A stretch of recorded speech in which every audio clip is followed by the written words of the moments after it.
Le moine est rempli de compassion. Il donne conseil. Il peut donner un conseil simple, ajusté. Il ne donne pas une Bible à celui qui lui demande du pain. Et tel ce moine russe du siècle dernier, il sait s'intéresser aux dindonons, dont l'avenir préoccupe une pauvre paysanne. Il arrive aussi qu'il fasse partager à son invité quelque chose de ce qu'il vit. Lorsqu'au début du siècle dernier, un laïc tourmenté, Motovilov, va s'interroger, Séraphin de Sarov sur la vie chrétienne, le saint moine ne lui fait pas un cours de spiritualité. Il prie, et la compassion qui ruisselle de son cœur et rejaillit en lumière enveloppe bientôt l'auditeur de ses rayons. La vie chrétienne dit en substance, Séraphin, c'est l'acquisition du Saint-Esprit, c'est-à-dire ce que nous sommes en train de vivre ensemble. Et Motovilov, de goûter une paix et une joie qui vont envahir son cœur et l'engager à son tour sur le chemin de l'Évangile. Tant de moines qui n'auraient pas su parler de la prière illettrée et taciturne qu'ils étaient, ont su ainsi partager effectivement la lumière et l'ardeur de l'esprit qui les habitait. Il semble qu'en Occident, par souci de la clôture et de la séparation du monde, par suite aussi du développement de la pratique de la direction de conscience par les clercs réguliers ou séculiers, la coutume d'aller interroger de saints moines expérimentés et perdus de son importance. Encore que si les murs des monastères pouvaient parler, ils nous livreraient de merveilleux secrets. Cependant, lorsqu'au siècle dernier, les foules vont à Ars, elles retrouvent ce réflexe qui conduisait autrefois auprès des monastères fervents.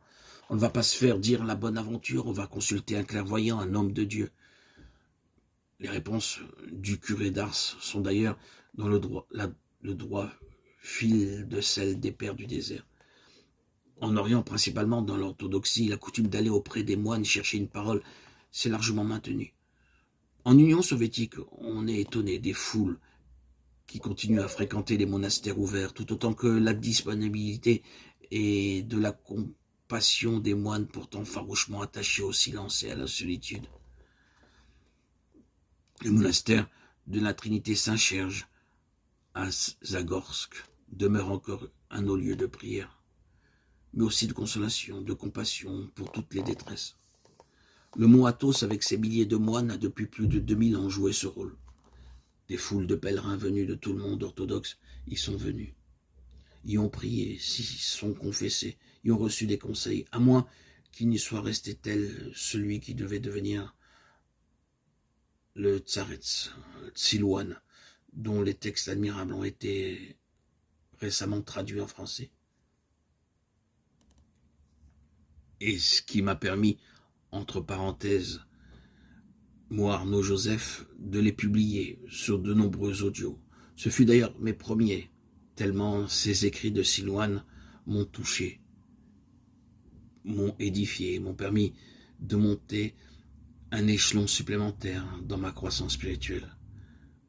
Je vous conseille de lire les écrits de Silouane ou d'écouter mes audios.